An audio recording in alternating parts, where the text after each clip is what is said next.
Yeah, don't get used to this. I cut most of these puzzles out this episode. The last one was quite heavy, so consider this a breather. I've had a walk around this whole cathedral, and looking at the number of sigils in each puzzle, looking at the stars still to go, and considering that the puzzles are probably a little bit harder than they have been so far, the last third of this game is going to be about as long as the previous two combined.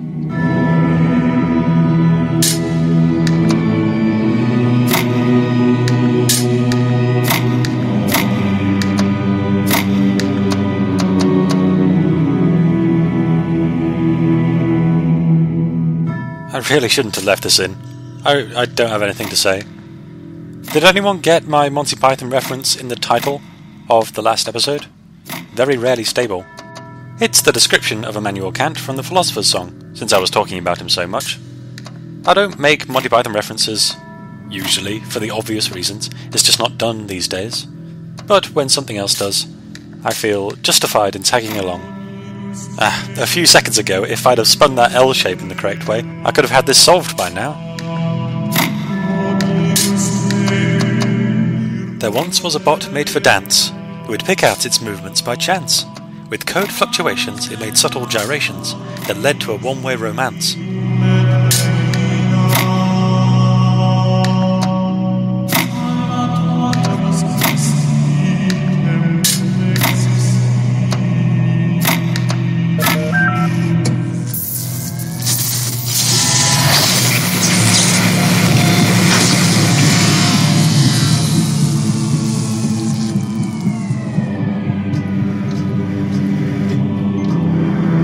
You have come far in your journey and learned much. You have served our cause with the truest faith. Therefore I name you blessed and beloved. Wield these, the instruments of our power, to fulfill your purpose and achieve eternal life. I hope you appreciate the timing with which I picked up that axe. Let's go topside.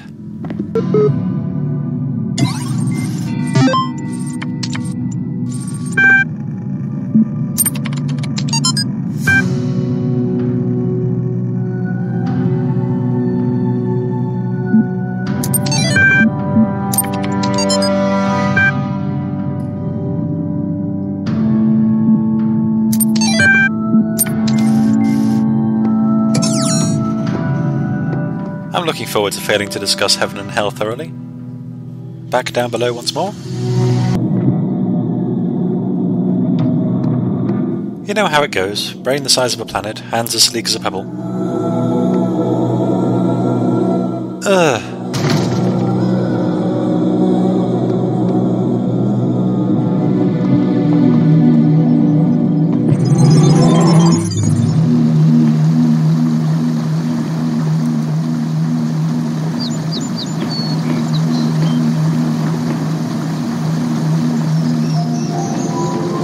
I really like this room. When you've decided to make something outside of reality, not making everything a surreal picturescape feels like a loss. Let's turn off that HUD.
You doing alright? Since I turned off the HUD, I couldn't see all that this room had to offer.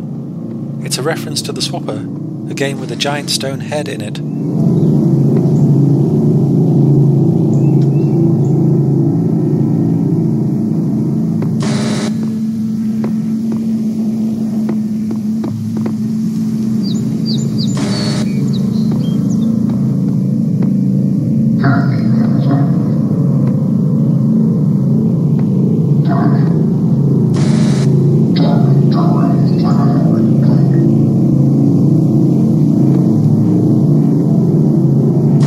This part, however, I don't recall being intrinsic to the Swapper's story. In my opinion, the most eerie thing about this place is how long it takes you to squeeze words from these stones. The Swapper's worth a play. It's quite fulfilling, the mechanics don't outstay their welcome. If you do have a strong ego, you might find some of the implications actually quite crushing. If you don't have an ego to speak of, it'll probably wash off you.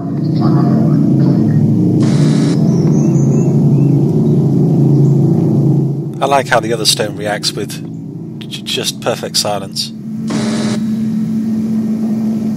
This could have been going on for millennia upon millennia. I imagine its feigned interest is so automatic by now, the other one doesn't even notice.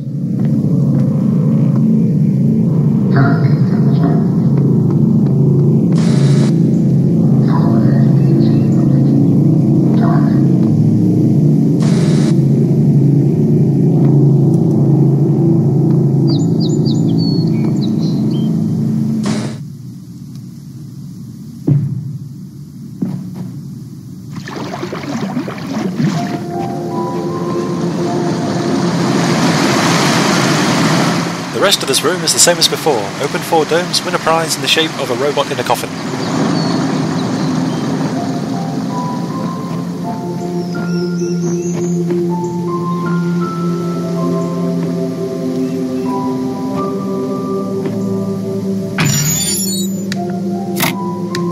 The Heaven text log is Paradise Lost, if you couldn't tell, from the line, better to reign in hell than serve in heaven. In the poem, the line is said by Lucifer himself, and basically says, doesn't matter where you are, as long as you are who you are. It's an alright sentiment, not a great sentiment.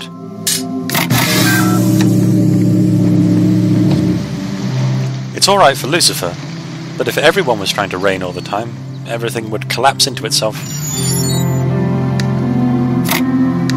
These start getting a bit harder now. It's almost symmetrical, but there's 5 L shapes. So I start off with a pattern, but in the end, have to force it in, like usual. Speaking of forced, there once was a program called Skynet, who saw each human as a wry threat. It torched a bonsai it mistook for some guy, and screamed out, "Why won't you die yet?"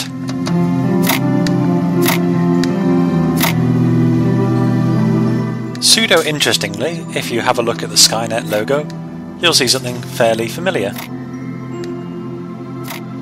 Hell, then. What can be said?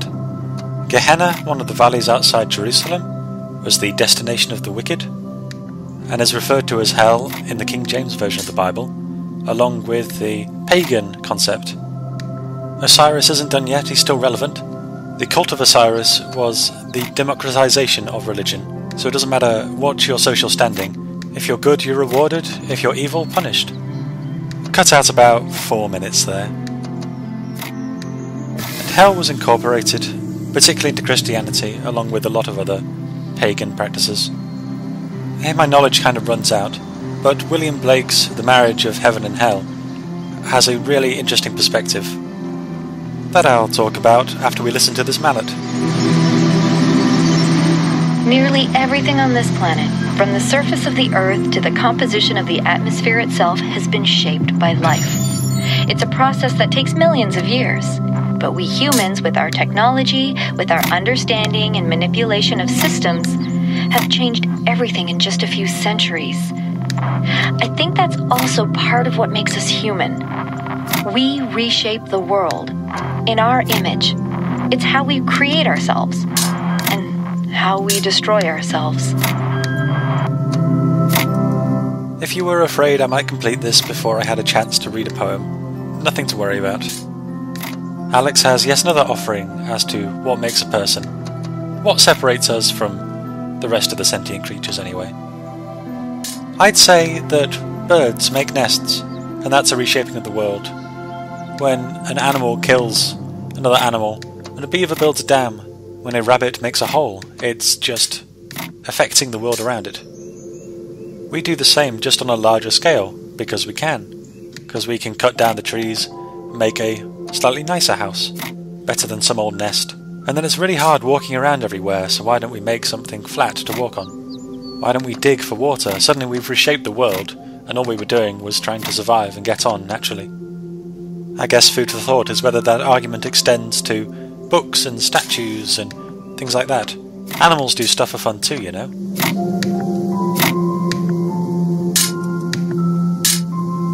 Here's one, a bit more contemporary.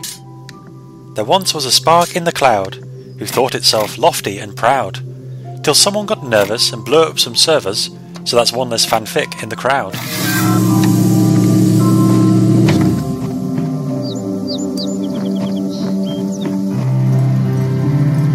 The marriage of heaven and hell, then, is someone who walks through hell, finds that it's not so bad, it just looks that way to the angels. Like the quote from Lucifer, heaven's just a bit too regulatory, institutionalized. The marriage aspect basically just points out that both paths are viable. The fun part is in all the proverbs of hell, which sort of mirror the book of Proverbs. Hang on a sec, this one actually goes relatively quickly. Here's one with a silly twist. There once were some guards in Fort Knox, cyborgs who knew how to box. When crooks climbed the gates, they were shoved into crates and stacked up in front of the locks. So, not that fast, I guess. I undid some progress and had to play through this room twice, and the second time on this puzzle, it took me ages. For the rest of them, I just copied what I did in the recording, which is a good reason to record everything you do. I too want to be a renowned hack street artist, like that guy from Exit Through the Gift Shop. So, some of my favourite proverbs of hell. Drive your cart and your plough over the bones of the dead. I mean, we've just got to get on with things. Dip him in the river who loves water. I absolutely adore how nonchalant these guys look. That wasn't a proverb, that's just me talking. No bird soars too high if he soars with his own wings. A line I could imagine in Christian rock, satanic metal, or some squeaky boy band thing. I didn't take time to look before, but a couple of the floating orbs are among those offering their praise, presumably who have made a sacrifice. I mean, why shouldn't they have sentience, just because they're fated to float back and forth and say nothing? I don't want to get into that now. This is a fun, playful episode, without any active minds trapped in inert bodies. An appeal to the everyday? There once was a robot named Gus, who drove the automaton bus. He lived out his days in much the same ways, and there isn't much more to discuss. Some more proverbs then. The most sublime act is to set another before you. I presume it means another person and not another act, but that also sounds good. Make sure that every act you do leads on to further acts. Works both ways. Prisons are built with stones of law, brothels with bricks of religion. The lust of the goat is the bounty of God. There's a whole bunch of the X of the animal is the X of God, but the goat one is pretty great. Excess of sorrow laughs, excess of joy weeps. The bird a nest, the spider a web, man friendship. Aw, hell, that's so sweet. The cistern contains, the fountain overflows. One is ugly and practical, one is pretty and wasteful. Always be ready to speak your mind, and a base man will avoid you. If only that actually worked. While we observe a fade cut that removed 10 freaking minutes, here is a limerick that Paragon 1 kindly donated. There once was a robot from Alsace who really wished to go up to space, but when he got there, he started to swear there was a meteor headed right for its face. I guess I haven't talked about these much. The puzzles are... I'm not enjoying them, if I'm honest.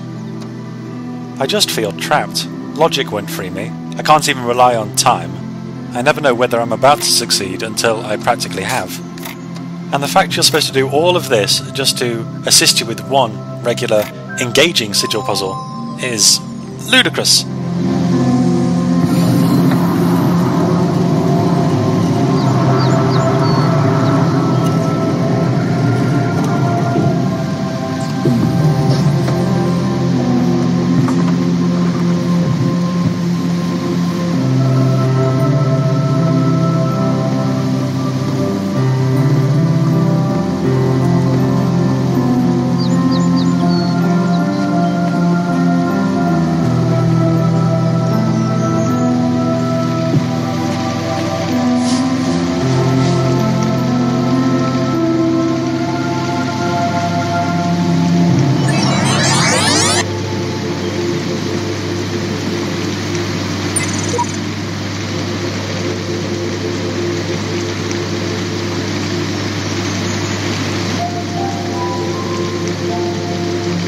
Uriel and now Barachiel, two Archangels along with Gabriel Michael.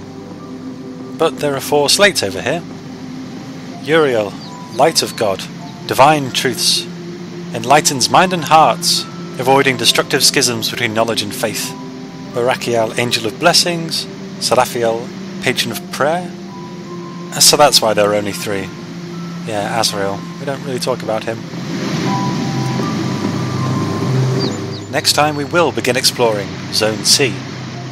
We could do the last messenger room whenever we wanted, but I'll probably leave it till near the end. This is what's broken me. If I could leave a message saying so, I would. For now, allow me to read you out. There once was a part of the Matrix whose role was to make decent cake mix. The heavenly fragrance drew in all the agents who succumbed to slow-motion face kicks.